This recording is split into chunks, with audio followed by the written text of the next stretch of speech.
لیلۃ القدر کا بیان آ گیا ہے سورہ دخان میں. آج کیا ہوتا ہے اور اس رات کی اتنی اہمیت اور عظمت اور فضیلت کیوں ہے؟ اس لیے کہ اسی رات میں یہ نازل ہوا ہے. اور یہ رات 1000 مہینوں سے بہتر ہے. خیر من 1000 شہر. راتیں تو اور بھی ہیں, رمضان میں بھی آتی ہیں, 11 مہینوں میں آتی ہیں. یہی رات لیلۃ القدر ایک ہی رات ہے, وہ ایک ہی رات ہے. اللہ کے رسول صلی اللہ علیہ وسلم کو بتا دیا گیا تھا, حدیث موجود ہے صحیح حدیث, کہ اللہ کے رسول کو بتا دیا گیا تھا کہ آخری عشرے میں کون سی رات قدر کی رات ہے, لیلۃ القدر ہے. آپ لوگوں کو بتانے کے لیے باہر آئے کہ بتا دیں کہ ارے آخری عشرے کے اندر متعین طور پر فلاں رات ہے. باہر نکلتے ہی سب سے پہلے دیکھا کہ 2 مسلمان آستین چڑھائے ایک دوسرے کو پیٹنے کے فراق میں ہیں اور دونوں جھگڑا کر رہے ہیں. 2 مسلمانوں کو لڑتے دیکھ کر کے نبی کریم صلی اللہ علیہ وسلم نے غور کیا تو پتہ یہ چلا کہ وہ جو متعین رات تھی وہ آپ کے ذہن سے نکال دی گئی ہے ان دونوں کو لڑتے دیکھ کر کے. نقطہ یہ ملا کہ مسلمانوں کی آپسی لڑائی کا اثر صرف ان کی معاشرتی زندگی پر نہیں پڑتا بلکہ دینی زندگی پر بھی پڑتا ہے. دیکھو 2 مسلمان لڑ رہے تھے, اس کا اثر دین کے اوپر اس طرح ہوا کہ ایک متعین رات ہم لوگ جاگ لیتے, اب 5 طاق راتیں ہم لوگوں کو جاگنی پڑتی ہیں. شدت آئی کہ نہیں حکم کے اندر؟ آپ بتانے کے لیے نکلے تھے اور دونوں آدمیوں کو لڑتے دیکھ کر کے آپ کے ذہن سے متعین رات جو تھی اس کی تعین نکال دی گئی.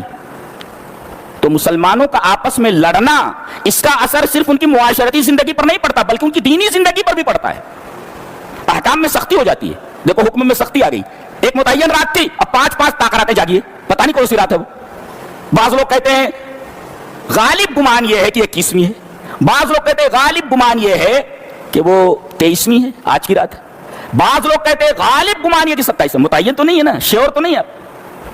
لہذا یہ کہنے کے لیے کہ یہی رات ہے دلیل چاہیے, یہی رات ہے, اس کی کوئی دلیل نہیں ہے.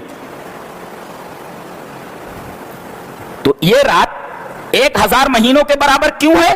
اس لیے کہ قرآن کا نزول اسی رات میں ہوا ہے. تو بتائیے یہ قرآن کتنا باعظمت ہے اور اللہ تبارک و تعالی نے اس کو کتنا عظیم قرار دیا ہے, آپ اندازہ نہیں لگا سکتے. انا انزلناہ فی لیلۃ مبارکۃ, یہ رات بہت مبارک ہے. مبارک کا مطلب ہوتا ہے کثرت الخیر و دوامہ. کیا مطلب؟ بہت زیادہ خیر مل جائے. تو کتنا خیر لینا ہے آپ کو؟ 1000 مہینوں کے برابر تو یہ اب کتنا آپ کو برکت چاہیے؟ لیلۃ مبارکۃ, بابرکت رات ہے. یہ ایک رات برابر ہے 1000 مہینوں کے. یہ برکت کثرت الخیر, نیکیوں کی کثرت, وہ دوامہ, اور یہ برکت دوامی ہے.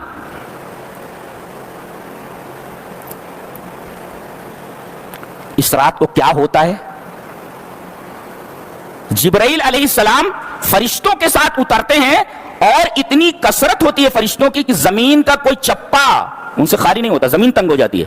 اللہ کے فرشتے اتنے, ایک تو یہ, اور جبرائیل علیہ السلام اترتے ہیں جو اس قرآن کو لائے ہیں. جی انا انزلناہ فی لیلۃ القدر وما ادراک ما لیلۃ القدر لیلۃ القدر خیر من 1000 شہر تنزل الملائکۃ والروح. ملائکہ اترتے اور روح, کون روح؟ حضرت جبرائیل علیہ السلام. اللہ, اس رات کو جبرائیل آ رہے ہیں. جبرائیل فرشتے, پتہ نہیں کہاں ہے وہ لوگ. آج رات کو وہ اتر رہے ہیں سب, اگر طاق رات ہے تو اتر رہے ہیں سب. حضرت جبرائیل آ رہے ہیں. کیوں؟ اس لیے کہ وہی تو یہ لایا ہے, 23 سالوں میں لے کر کے اترا ہے, تو وہی فرشتوں کے ساتھ آ رہا ہے, اور اتنے فرشتوں کے ساتھ آ رہا ہے کہ زمین تنگ ہو جا رہی ہے. قدر کا ایک مطلب ہوتا ہے عزت, یعنی عزت والی رات ہے لیلۃ القدر, اور ایک ہوتا ہے قدر کا مطلب ہوتا ہے تنگی. عجیب بات ہے, یعنی زمین تنگ ہو جاتی ہے. یہ رات تنگی کی رات ہے, یعنی اتنی زمین تنگ ہو جاتی ہے کہ کہیں بھی تل رکھنے کی جگہ نہیں رہتی, فرشتہ وہاں موجود ہوتا ہے. وما یعلم جنود ربک الا ھو, تمہیں معلوم نہیں کہ اللہ کے لشکر کتنے ہیں. جی اللہ کے لشکر کتنے. اچھا, اس رات کو اور کیا ہوتا ہے؟ یہ ایک رات 1000 مہینوں کے برابر, یہ بابرکت رات مبارک. جبرائیل علیہ السلام آ رہے ہیں, تیسرے فرشتے اتنے آ رہے ہیں کہ زمین کا کوئی چپا خالی نہیں ہوتا. اور فیہا یفرق کل امر حکیم, یہ بڑی عجیب و غریب بات ہے. اسی رات کو ہر معاملے کا فیصلہ کر دیا جاتا ہے. ملک الموت کو لسٹ تھما دی جاتی ہے کہ اس سال میں فلاں مہینے کی فلاں تاریخ کو یہ آدمی اٹھا لیا جائے, اگلا رمضان نہ دیکھنے پائے, اٹھا لیا جاتا ہے, لسٹ تھما دی جاتی ہے ان کو, اگلا رمضان نہیں دیکھ پائے گا یہ. روزی بانٹنے والے فرشتوں کو لسٹ تھما دی جاتی ہے, فلاں تاریخ کو اس شخص کو اتنا ہی ملنے والا ہے, اس سے زیادہ نہیں مل سکتا جی. تو اس کے اندر ہر حکیمانہ فیصلے کر دیے جاتے ہیں. فیہا یفرق کل امر حکیم, ہر حکیمانہ فیصلہ, اور اس کا ہر حکم, ہر فیصلہ حکمت پر مبنی ہوتا ہے, حکیمانہ ہوتا ہے, غیر حکیمانہ نہیں ہوتا.